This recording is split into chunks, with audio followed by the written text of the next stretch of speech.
Assalamualaikum warahmatullahi wabarakatuh. Apa kabar Bapak Ibu semuanya? Baiklah, untuk kegiatan hari ini kita akan melaksanakan pendampingan terkait dengan pengembangan kurikulum satuan pendidikan bersama saya, Aimulyati. Ya. Untuk penyusunan kurikulum satuan pendidikan atau KSP ini berbasis data dan komponen minimal yang ditetapkan dalam Peraturan Menteri Pendidikan Budaya Riset dan Teknologi Nomor 12 Tahun 2024 tentang kurikulum pada pendidikan anak usia dini, jenjang pendidikan dasar, dan jenjang pendidikan menengah sebagaimana telah diubah dengan Peraturan Menteri Pendidikan Dasar dan Menengah Nomor 13 Tahun 2025 tentang perubahan atas Peraturan Menteri Pendidikan Kebudayaan Riset dan Teknologi Nomor 12 Tahun 2024 tentang kurikulum pada pendidikan anak usia dini, jenjang pendidikan dasar, dan jenjang pendidikan menengah. Dalam penyusunan kurikulum pendidikan, satuan pendidikan diberikan kewenangan untuk menentukan bentuk dan sistematik penyusunannya dan dapat disesuaikan dengan konteks satuan pendidikan. Adapun tujuan dari pendampingan kita kali ini yaitu pendampingan satuan pendidikan dalam mengembangkan kurikulum satuan pendidikan atau KSP secara kontekstual dan akuntabel, serta memastikan keterlibatan seluruh pemangku kepentingan dan menyelaraskan kurikulum dengan standar nasional dan juga karakteristik dari sekolah.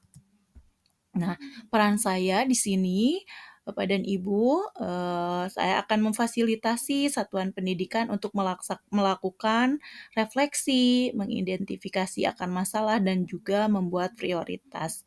Serta memfasilitasi dari satuan pendidikan untuk melakukan analisis karakteristik di lingkungan sekolah dan membantu atau mendorong sekolah untuk mencari data atau informasi menyeluruh untuk karakteristik daerah, baik itu potensi dan tantangan daerah dan sekolah, termasuk melibatkan komite satuan pendidikan. Serta saya akan membantu satuan pendidikan untuk berjejaring memperkaya pembelajaran untuk intrakurikuler dan kokurikuler. Fungsi dari satuan pendidikan yaitu menumbuhkan kemandirian dan kompetensi seluruh pendidik dan tenaga kependidikan serta membantu kepala sekolah dalam diversifikasi kurikulum dan menumbuhkan rasa memiliki dan kolaborasi antar warga sekolah. Baik, untuk penyusunan kurikulum satuan pendidikan berbasis data itu penyusunan kurikulum dengan pendampingan kurikulum satuan pendidikan. Prinsipnya, untuk menyusun kurikulum satuan pendidikan, jadi Bapak dan Ibu berpusat pada peserta didik. Jadi pembelajaran harus memenuhi keragaman potensi, kebutuhan pengembangan dan tahapan belajar, serta kepentingan peserta didik.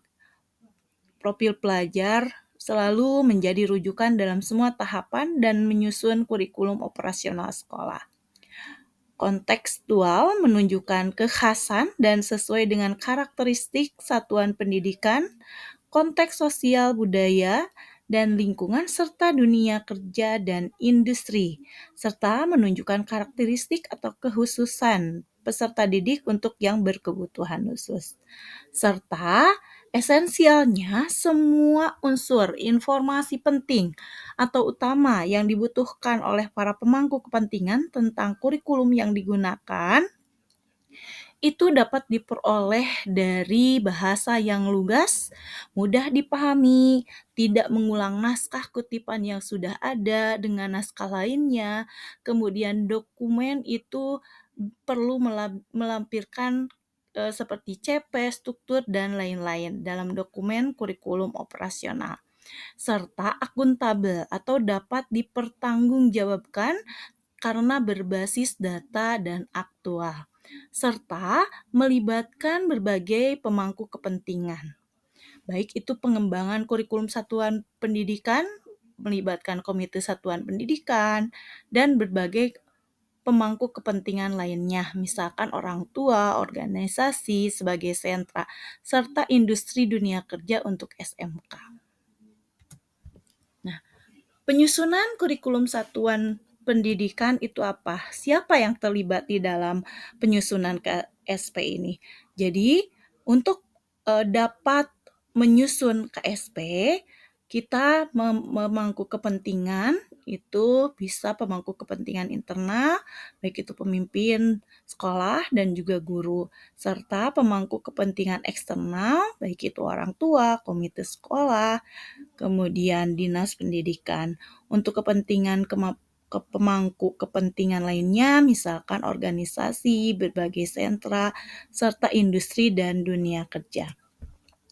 Mengapa perlu untuk menyusun KSP? Nah, ini KSP ini penting kita buatkan karena sebagai dokumen kurikulum satuan pendidikan yang fungsi utamanya adalah sebagai dokumen hidup yang membantu satuan pendidikan menyelenggarakan pendidikan yang berkualitas, serta membantu dalam hal melakukan pengorganisasian dan perencanaan pembelajaran dengan lebih efektif dan efisien sesuai dengan kondisi dari satuan pendidikan berdasarkan hasil refleksi dan evaluasi berbasis data, serta membantu dalam hal melakukan diversifikasi kurikulum berdasarkan hasil identifikasi potensi dan karakteristik daerah, satuan pendidikan, dan peserta didik. Serta disertifikasi ini diharapkan dapat memperkuat ciri khasnya serta membantu satuan pendidikan untuk mencapai misi dan tujuannya. Bagaimana nih caranya atau langkah proses untuk menyusun KSP ini? Jadi, untuk menyusun KSP ini ada beberapa langkah. Jadi, ada yang sudah pernah menyusun KSP, ada yang belum pernah menyusun KSP. Nah, proses penyusunan kurikulum satuan pendidikan yang belum pernah menyusun KSP, ini langkah-langkahnya. Ya, yang pertama menganalisis konteks karakteristik satuan pendidikan, kemudian merumuskan visi misinya serta tujuannya, kemudian menentukan, mengorganisasikan pembelajaran, menyusun rencana pembelajaran dan merancang evaluasi pengembangan profesional bersama pendampingan. Nah, dalam proses penyusunan kurikulum, ini bersifat tetap, mengacu kepada kerangka dasar kurikulum yang ditetapkan oleh pemerintah pusat, dan fleksibel atau dinamis. Ini mengembangkan kurikulum satuan pendidikan berdasarkan kerangka dan struktur kurikulum sesuai karakteristik dan kebutuhan satuan pendidikannya. Kemudian, ada yang prosesnya yang sudah pernah membuat KSP. Nah, untuk yang sudah pernah membuat KSP, maka ada proses peninjauan dan revisi kurikulum operasional di satuan pendidikan. Adapun langkah-langkah untuk menyusun satuan pendidikan bagi yang sudah pernah menyusun, maka yang pertama dilakukan adalah menganalisis konteks karakteristik satuan pendidikannya, kemudian merumuskan visi, misi, dan tujuan. Jadi berdasarkan diagram tentang proses penyusunan dan revisi KSP ini, ada beberapa yang perlu diperhatikan. Jadi langkah penyusunan KSP ini berbentuk sebuah siklus yang berkesinambungan dan berkelanjutan. Ini berarti proses evaluasi dalam KSP ini dapat di akhir dan di awal siklus yang tidak terpisah sebelum mulai melakukan perencanaan. Serta evaluasi jangka per semester atau per tahun dapat menggunakan datanya seperti observasi, diskusi dengan warga sekolah, dan raport pendidikan. Bagaimana nih pendampingan penyusunan kurikulum satuan pendidikan ini? Saya akan mendampingi atau membersamai Bapak dan Ibu dalam mengembangkan kurikulum operasional satuan pendidikan serta merencanakan pembelajaran sesuai dengan profil satuan pendidikan yang berpusat pada peserta didik. Ada apa saja dalam proses penyusunan kurikulum ini? Jadi ada 5 hal yang penting. Yang pertama adalah menganalisis karakteristik satuan pendidikan, merumuskan visi, misi, dan tujuan, menentukan pengorganisasian pembelajaran, menyusun rencana pembelajaran, serta merancang evaluasi pengembangan profesional dan pendampingan. Nah, jadi komponen utama dari KSP itu ada 5 yang tadi disebutkan. Kita jelaskan satu persatu. Kita bahas satu persatu. Yang pertama adalah analisis karakteristik satuan pendidikan. Nah, di analisis karakteristik satuan pendidikan, jadi secara umum mencakup ke analisis kekhasan dan konteks sosial budaya pada satuan pendidikan, serta analisis profil peserta didik, tenaga pendidik, dan tenaga kependidikan. Prinsipnya apa? Prinsipnya yang pertama melibatkan perwakilan warga satuan pendidikan. Selanjutnya, menggunakan data-data yang diperoleh dari situasi nyata atau kondisi dari satuan pendidikan, mengalokasikan waktu yang cukup untuk pengumpulan, pengorganisasian, analisis, dan dokumentasi data, serta memilah informasi yang relevan dan menyimpulkan untuk mengembangkan strategi atau solusinya. Nah, komponennya bagaimana nih? Apa yang harus dilakukan? Nah, ada beberapa pertanyaan refleksi dalam analisis lingkungan belajar di satuan pendidikan. Misalnya, apa kekhasan daerah setempat yang penting untuk dilestarikan atau bagaimana peran satuan pendidikan sebagian dari masyarakat dan lainnya. Nah, bagaimana caranya? Caranya bisa dengan mengumpulkan informasi, baik itu kuesioner, wawancara, diskusi kelompok, kemudian observasi, atau dengan menganalisis rapot pendidikannya.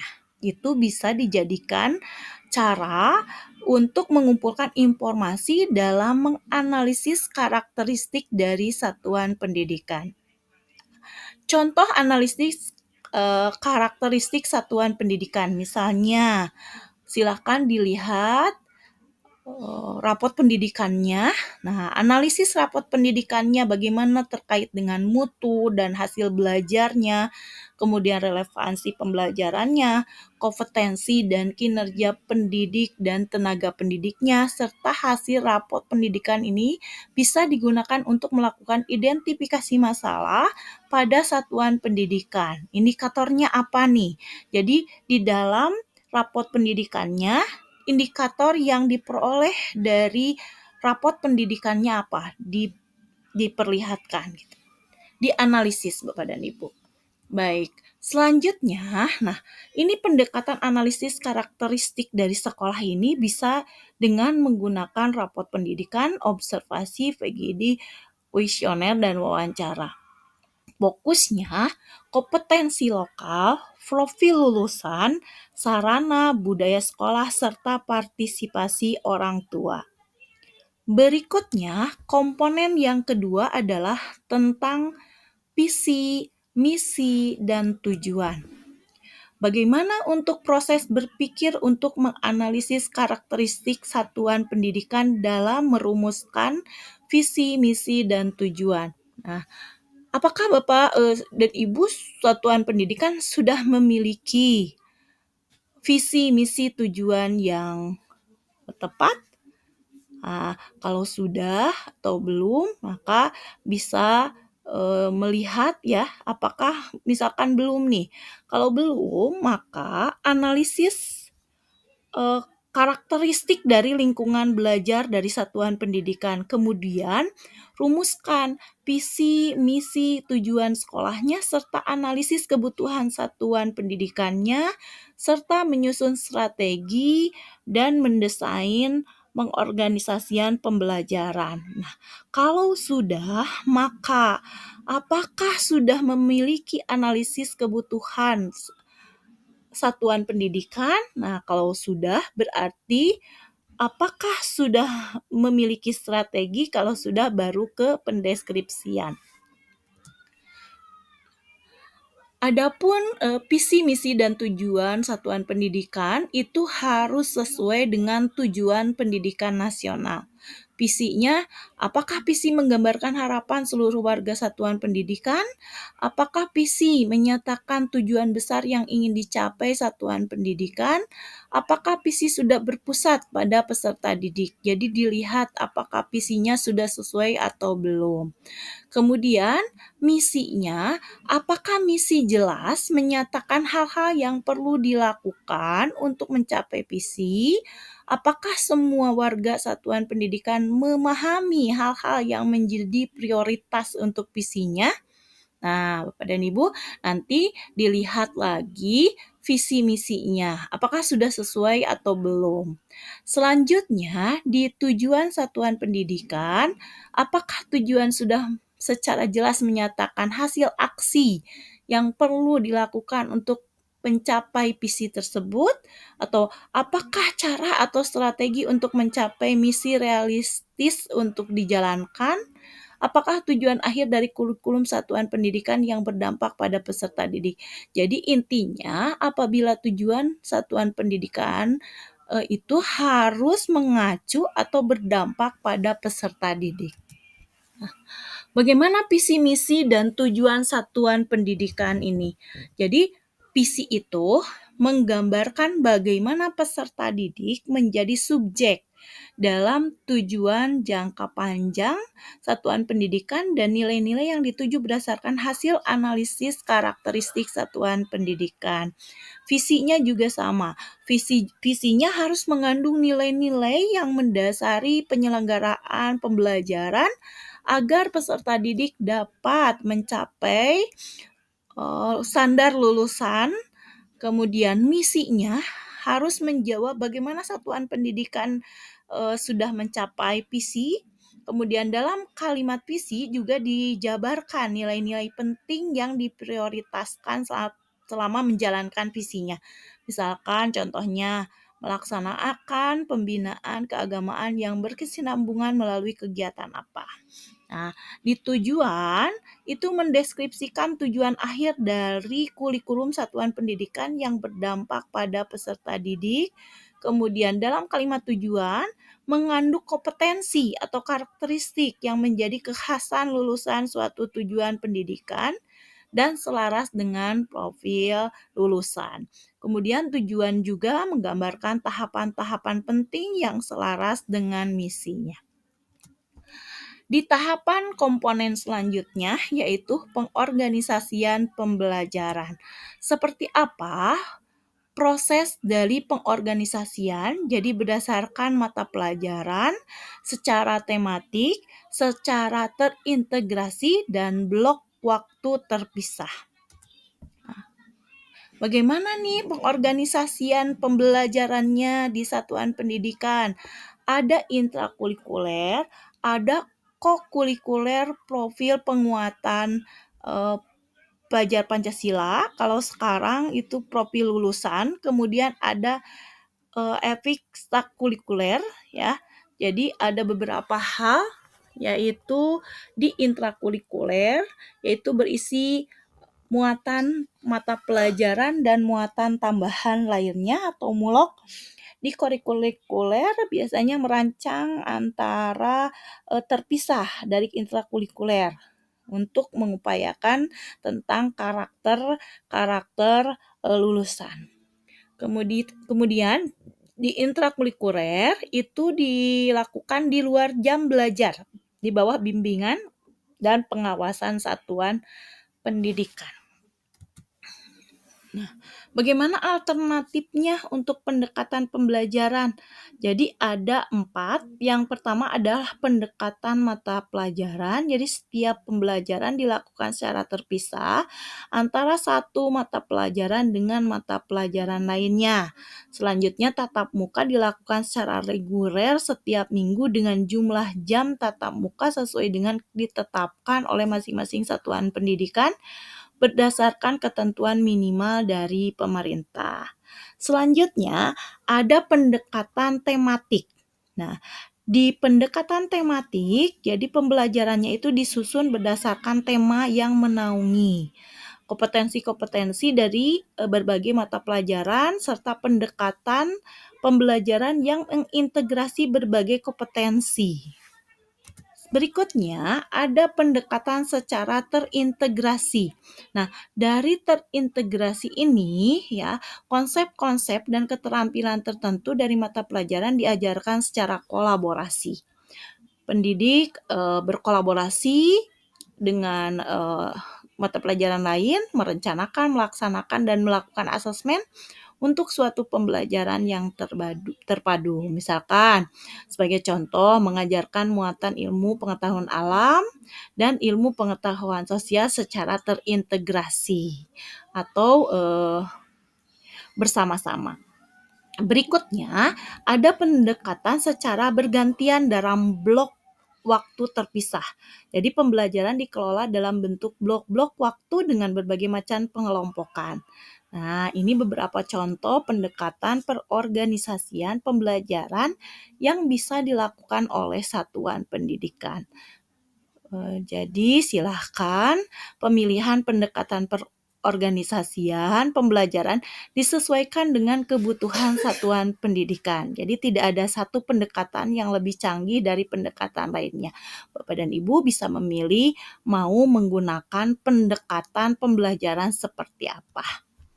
Baik, untuk pengorganisasian pembelajaran, intrakurikuler itu mata pelajaran wajib, pilihan, dan muatan lokal.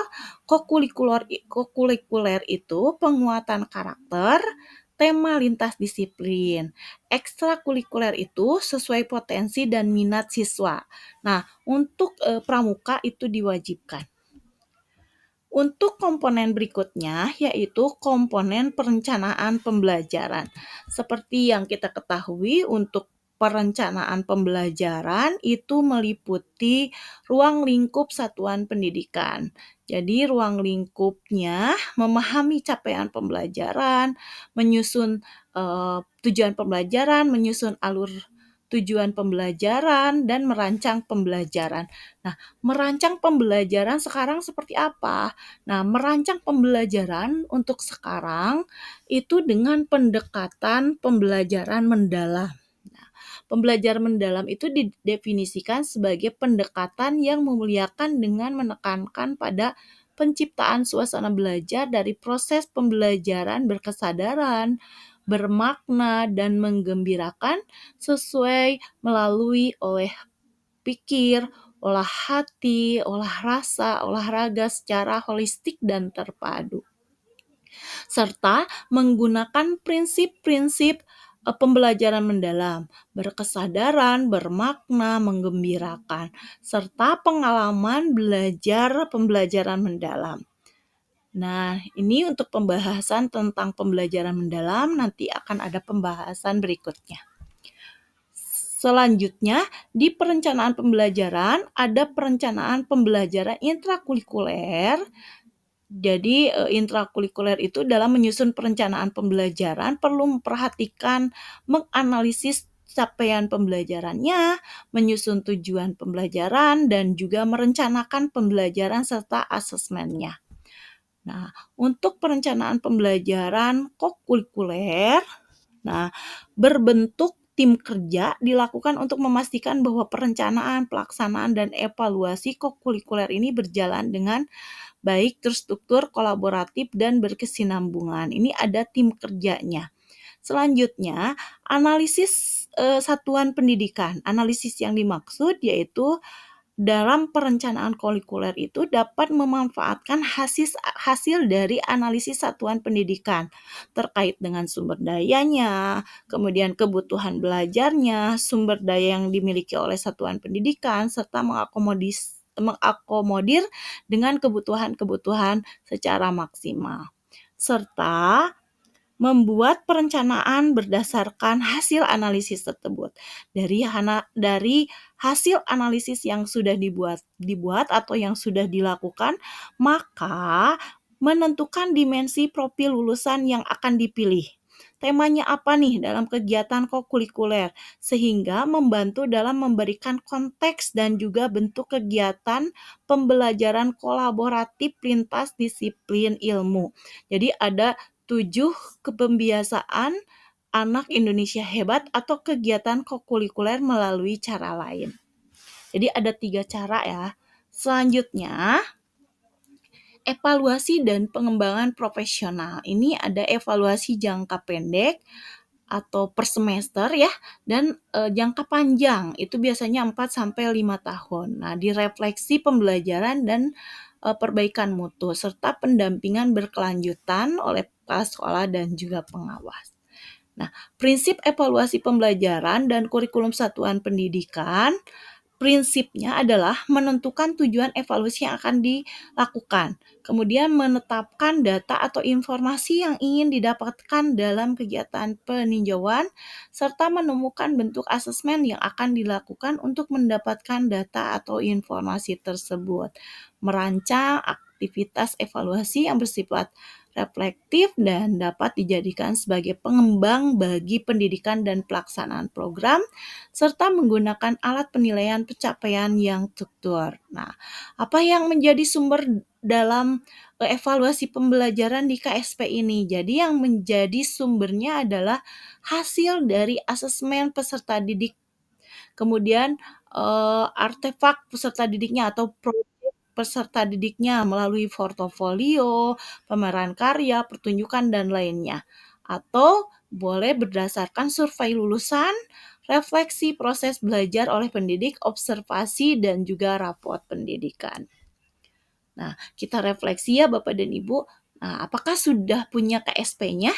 Nah, kalau sudah berarti Bapak dan Ibu tinggal merefleksikan apakah sudah diperbaharui berdasarkan evaluasi dan raport pendidikannya. Nah, dilihat raport pendidikan, di raport pendidikan yang kemarin dievaluasi lagi apa nih kekurangan dari raport pendidikannya sehingga di kurikulum sekarang itu yang menjadi prioritas Bapak dan Ibu. Nah, apakah kurikulum menyelaraskan 8 dimensi profil pelajar Pancasila atau dimensi profil lulusan ya? Kalau sekarang jadi penyelarasan dimensi profil lulusan ini apakah sudah sesuai atau belum berdasarkan karakteristiknya? Nah, sekarang peran kepala sekolah dan gurunya, kepala sekolah silakan memimpin perencanaan dan implementasi kurikulumnya, mendorong budaya reflektif dan kolaboratif, serta untuk gurunya mengembangkan pembelajaran sesuai dengan kebutuhan murid dan merancang asesmen bermakna dan reflektif. Baik Bapak dan Ibu, untuk kurikulum satuan pendidikan adalah dokumen yang harus direncanakan. Jadi direncanakan dulu secara matang, kemudian dilaksanakan secara konsisten, direfleksikan secara berkala. Jadi kalau misalkan KSP yang kemarin sudah, maka refleksikan dengan kurikulum serta satuan pendidikan yang sekarang. Kemudian ditingkatkan secara berkelanjutan. Misalkan di raport pendidikannya, silakan Bapak dan Ibu, kalau misalkan ada yang kurang, maka itu yang menjadi prioritas di kurikulum satuan pendidikannya untuk saat ini. Baik Bapak dan Ibu, terima kasih atas perhatiannya. Semoga kita semua selalu sehat, selalu bahagia, dan kita lanjut ke berikutnya, yaitu bagaimana kita akan merancang, menyusun KSP berdasarkan satuan pendidikan yang Bapak dan Ibu lakukan. Terima kasih. Assalamualaikum warahmatullahi wabarakatuh.